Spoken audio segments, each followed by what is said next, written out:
Imagine a giant floating island. Said giant can shoot lasers and and the giant can spawn dinosaurs. This giant island is coming to destroy the world, basically. And the Justice League has to come together in order to stop it. That's basically the plot line of Justice League: A New Frontier, which is a cool movie. Not gonna lie, it's an enjoyable watch. However, the theme of this movie is very much unity, right? Putting our differences aside in order to come together for a better future. Like, there's a lot of like conflicting views, right?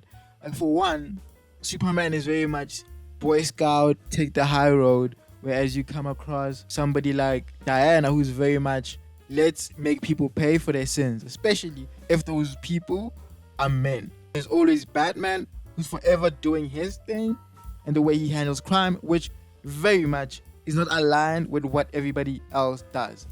It's essentially just people have different philosophies, people are different, people come from different nations, people come from different planets, and we have to come together to do better.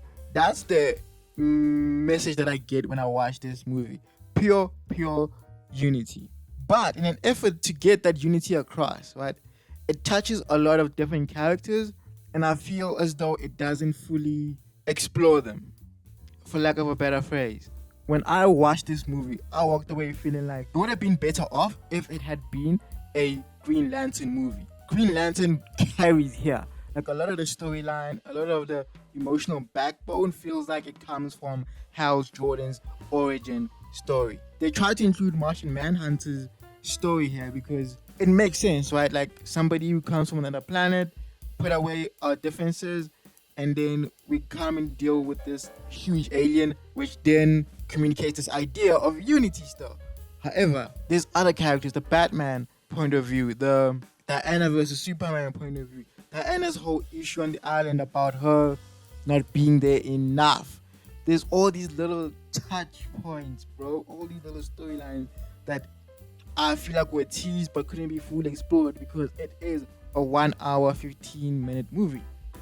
And that's literally my only gripe with this movie is that it has a lot of like unnecessary fat, but where it goes really well is the Hal Jordan story. This should have been such a Green Lantern movie because even in the end, he's the one that comes in clutch. He's the one who actually like really does the most to save people here. Even though they try to frame it as, hey guys, we came together and we defeated this monster. You can see what really happened. The other character who kind of sort of semi-carries is Martian Manhunter, right? He comes in, experiences the Earth, and then is like, nah, I'm not a fan here. But I have seen light in this world, and I see that it's possible to come together. And you know what? I'll stay. Again, driving home the theme of unity in this. The other characters were super cool, but they didn't really stand out to me. It's like I said, I genuinely felt like those two characters carried. I didn't spend enough time with the others to fully form a bond with them. They was doing something with the Flash that I felt was cooking. I feel like there was something there, but then again, runtime, they couldn't fully explore it. After watching the movie, I researched like what's going on here, and I got the message that, hey, this was an adaptation of a series of comic book issues, and it then made sense. Even though I haven't read the comic book series, I can probably guess that if I read it, I would enjoy the storyline way more because they probably flesh it out a little bit better. But another thing I will say I like is the character designs.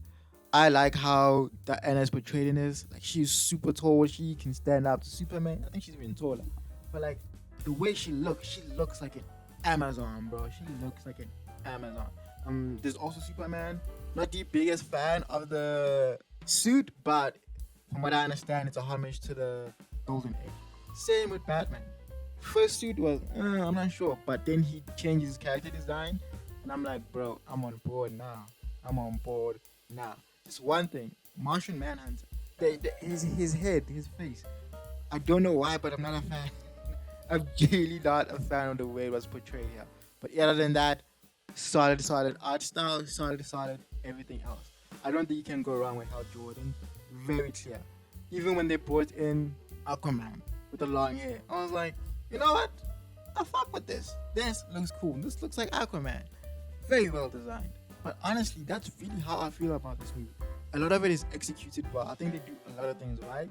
I just feel the main story was slightly chunky. If they had just kept it to Hal Jordan, I would have been way happier. But doesn't mean that this is a terrible movie. It's a good movie. It's a good watch.